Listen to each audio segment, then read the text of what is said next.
AFC akhirnya beri respons tegas soal protes timnas Indonesia terhadap kepemimpinan wasit Ahmed Al-Kaf di laga versus Bahrain. Asosiasi Sepak Bola Asia, AFC, akhirnya buka suara soal aduan yang dilayangkan PSSI terkait kepemimpinan wasit Ahmed Al-Kaf di laga Bahrain vs Timnas Indonesia. PSSI menganggap bahwa keputusan wasit Ahmed Al-Kaf dinilai mengecewakan lantaran tambahan waktu yang belum berhenti sampai Bahrain menyamakan kedudukan. Seperti diketahui, Timnas Indonesia sebetulnya selangkah lagi hampir memastikan kemenangan pertama mereka di babak ketiga kualifikasi Piala Dunia 2026. Dalam laga yang dihelat di Bahrain National Stadium, Rifa, Kamis, tanggal 10 Oktober tahun 2024, lalu, skuad Sintayong telah unggul 2-1 sampai memasuki injury time. Namun, wasit Ahmed Al-Kaf tak kunjung meniupkan peluit berakhirnya laga. Padahal, pertandingan sudah berjalan sampai menit ke-90+9 dari waktu tambahan yang hanya 6 menit saja. Benar saja, mimpi buruk menimpa Timnas Indonesia lantaran Bahrain menyamakan skor menjadi 2-2 melalui Mohamed Marhon di detik-detik terakhir. Sontak saja, sejumlah elemen sepak bola tanah air memprotes keras keputusan wasit Ahmed Al-Kaf yang dinilai membuyarkan kemenangan Timnas Indonesia. Pelatih Sintayong bahkan bereaksi keras dengan menuduh wasit Ahmed Al-Kaf bersikap bias ketika memimpin laga antara Bahrain vs Timnas Indonesia. Pun halnya PSSI melalui Exco Arya Sinulinga mengonfirmasi bahwa pihaknya bakal mengirimkan surat protes kepada AFC dan FIFA terkait laga Bahrain vs Timnas Indonesia. Menurutnya, PSSI merasa kecewa dengan kepemimpinan wasit Ahmed Al-Kaf yang secara tak langsung menggagalkan kemenangan perdana Timnas Indonesia.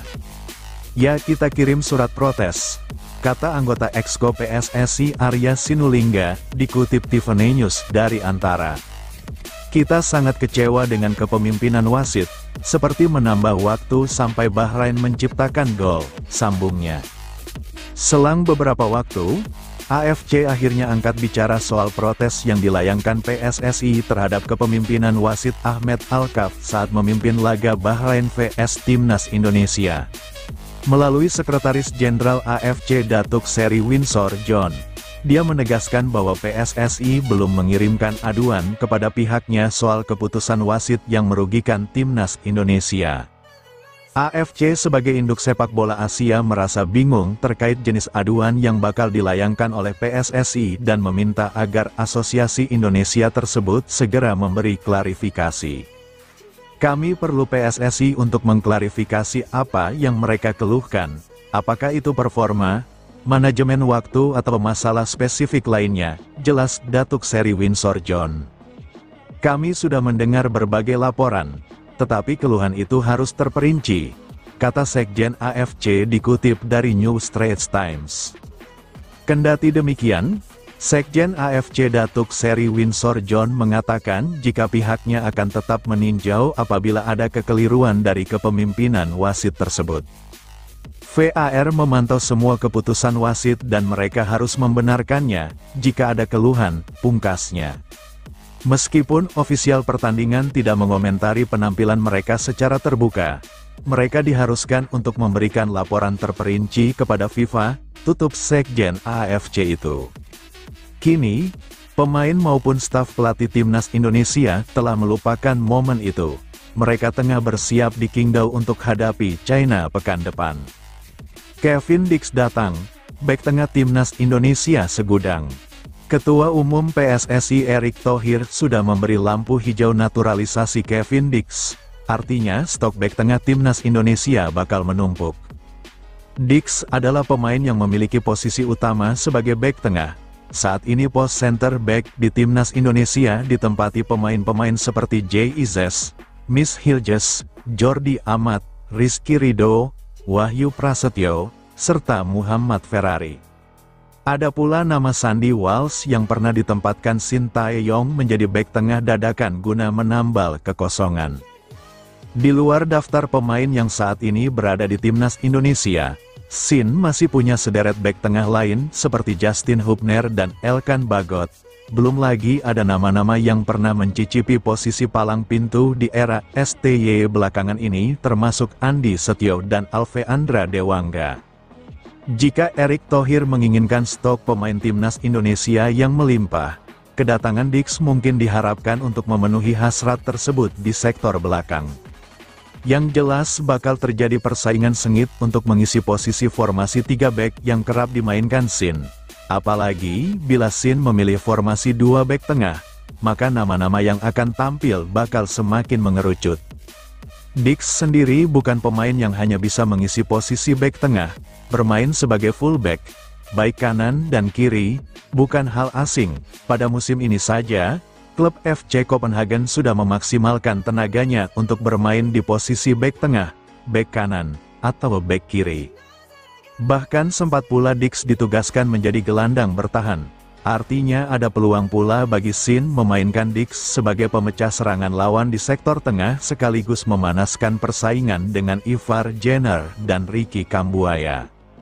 Bek timnas Indonesia ini dinilai bermain buruk, pengamat minta tak jadi starter lawan China. Timnas Indonesia meraih hasil imbang 2-2 di kandang Bahrain dalam putaran ketiga grup C kualifikasi Piala Dunia 2026 zona Asia Kamis, tanggal 10 Oktober tahun 2024. Raihan 1 poin cukup membuat Indonesia masih menjaga asa untuk lolos ke fase berikutnya. Selanjutnya, Timnas Indonesia akan menghadapi China di Qingdao pada Selasa, tanggal 15 Oktober tahun 2024 mendatang. Laga sengit melawan Bahrain mendapat sorotan dari pengamat sepak bola tanah air, Justinus Laksana alias Coach Justin. Justin menilai timnas Indonesia bisa kebobolan bukan hanya karena banyak keputusan wasit yang bias. Namun ada satu pemain belakang yang menurut Coach Justin bermain tidak sesuai ekspektasi. Ia mengungkapkan kekecewaannya kepada salah satu bek timnas Indonesia, yaitu Jordi Amat, yang menurutnya bermain tidak bagus dan merusak ritme. Sejak babak pertama, menurut Coach Justin permainan Jordi Amat sangat mengecewakan. Menurut Coach Justin, permainan Rizky Ridho lebih baik dibanding Jordi Amat. Sampai kapan kepercayaan Shin Tae-yong diberikan kepada si Jordi Amat, kata Coach Justinus Laksana. Menurutnya, Jordi Amat kerap bermain buruk di beberapa pertandingan terakhir, bahkan sebelum bek timnas Indonesia tersebut cedera. Bahkan, kata Coach Justin, Jordi telah merusak ritme permainan yang telah dibangun. Jujur di babak pertama gua tidak melihat perannya dia, Jordi Amat, bahkan dia lebih sering memberikan kesalahan daripada distribusi yang diinginkan. Mau sampai kapan seperti ini? Ujarnya. Justin berharap saat melawan China, Jordi Amat tidak diturunkan sebagai starter. Timnas Indonesia vs Bahrain bisa diulang jika protes PSSI soal wasit Ahmed Al-Kaf ditanggapi AFC begini penjelasannya. Laga Timnas Indonesia vs Timnas Bahrain bisa diulang jika surat protes PSSI ditanggapi AFC dan FIFA, kemungkinan itu ada meski kecil. PSSI sudah mengirim surat protes kepada AFC terkait kinerja wasit Ahmed Al-Kaf. Pria asal Oman itu dianggap merugikan Timnas Indonesia pada laga kontra Bahrain di Matchday 3 Grup C putaran 3 kualifikasi Piala Dunia 2026 zona Asia. Pada laga di Stadion Nasional Bahrain, Manama, Kamis tanggal 10 Oktober tahun 2024 malam WIB, itu, Al-Kaf mengeluarkan sejumlah keputusan kontroversial. Salah satunya adalah tambahan waktu yang dinilai terlalu panjang. Memasuki menit ke-90, ofisial pertandingan memberikan tambahan waktu 6 menit. Namun, Al-Kaf tak kunjung menyudahi laga meski sudah memasuki menit ke-8. Alhasil, Bahrain mencetak gol penyeimbang yang merampas kemenangan 2-1 Timnas Indonesia. Ketua Umum PSSI, Erick Thohir, mengonfirmasi surat keberatan sudah dilayangkan ke AFC. Kini, pihaknya tengah menunggu tindak lanjut dan tanggapan dari konfederasi. Keputusan tetap di tangan mereka, AFC. Tapi paling tidak kita harus kembali berani menyuarakan ketidakadilan, kata Erick, dikutip Minggu, tanggal 13 Oktober tahun 2024. Lantas, jika ditanggapi AFC dan kemudian FIFA, bisakah laga itu diulang? Sejarah pernah membuktikan ada pertandingan kualifikasi Piala Dunia yang dimainkan ulang.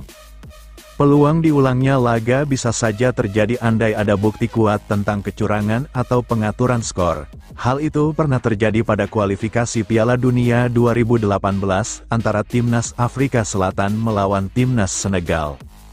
Kala itu, FIFA memutuskan agar laga diulang. Penyebabnya, wasit Joseph Lamptey dinyatakan bersalah usai memberi hadiah penalti untuk Afrika Selatan dari handball Kalidou Koulibaly. Berkat penalti itu, The Bafana Bafana menang 2-1. Dalam tayangan ulang terbukti bola mengenai kaki baru tangan sang pemain. FIFA menganggap Lamptey telah melakukan manipulasi pertandingan. Pengadil asal Ghana itu dijatuhi hukuman terlibat dalam semua aktivitas yang berkaitan dengan sepak bola, baik level nasional maupun internasional, seumur hidupnya. Hukuman untuk Lamptey ini dikuatkan oleh putusan Pengadilan Arbitrase Olahraga, CAS. Laga bermasalah itu lalu diulang pada November tahun 2017. Hasilnya, Senegal menang 2-0 atas Afrika Selatan. Kemenangan itu terbukti penting untuk mengantarkan The Indomitable Lions menembus Piala Dunia 2018. Menurut The FIFA Disciplinary Code, FDC, edisi 2023 tentang tindakan disiplin nomor 3.K, disebutkan mengulang pertandingan adalah salah satu tindakan yang dapat diambil FIFA. Maka, bisa saja laga diulang bila ditemukan bukti kuat Al-Kaf melakukan manipulasi pertandingan. Cina bakal pakai skema mirip Bahrain, Timnas Indonesia wajib waspada. Timnas Indonesia wajib waspada Cina sedang menyiapkan skema permainan yang mirip dengan Bahrain, menurut media Cina Sohu. Pada Sabtu, tanggal 12 Oktober tahun 2024, pukul 5 sore, waktu Cina, tim sepak bola nasional memulai latihan pertamanya setelah kembali ke Tiongkok di Stadion Qingdao Guoxin, tulis media Cina Sohu. Itu adalah latihan perdana Cina untuk mempersiapkan pertandingan kandang melawan Timnas Indonesia pada Selasa, tanggal 15 Oktober tahun 2024 mendatang. Sebelumnya Timnas Cina menelan pil pahit dalam lawatannya ke Australia, di mana Dragon Team kalah telak 3-1, Kamis, tanggal 10 Oktober tahun 2024, pada hari yang sama Timnas Indonesia bermain imbang 2-2 dengan Bahrain. Berbeda dengan skuad Garuda yang langsung terbang ke Cina setelah pertandingan, Dragon Team baru tiba di Tiongkok keesokan harinya sekitar pukul 16 waktu Adelaide.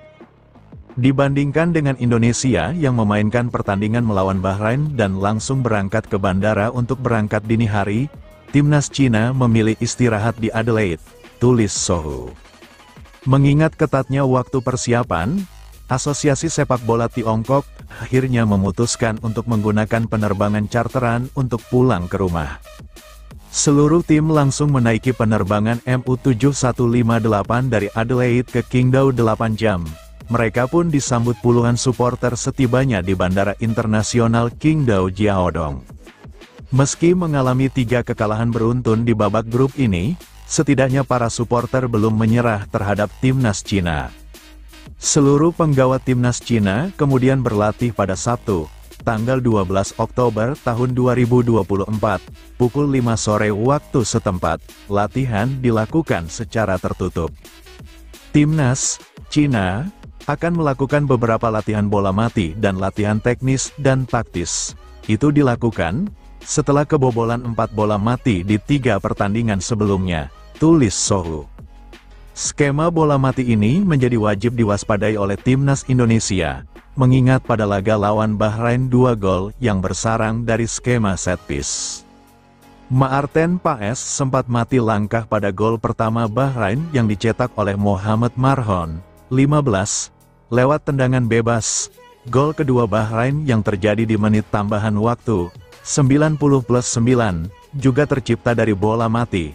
Berawal dari sepak pojok yang disambar Mohamed Marhon di ujung kiri gawang Maarten Paes. Bukan tidak mungkin timnas Cina akan melakukan hal serupa ketika terjadi kebuntuan di situasi play-on.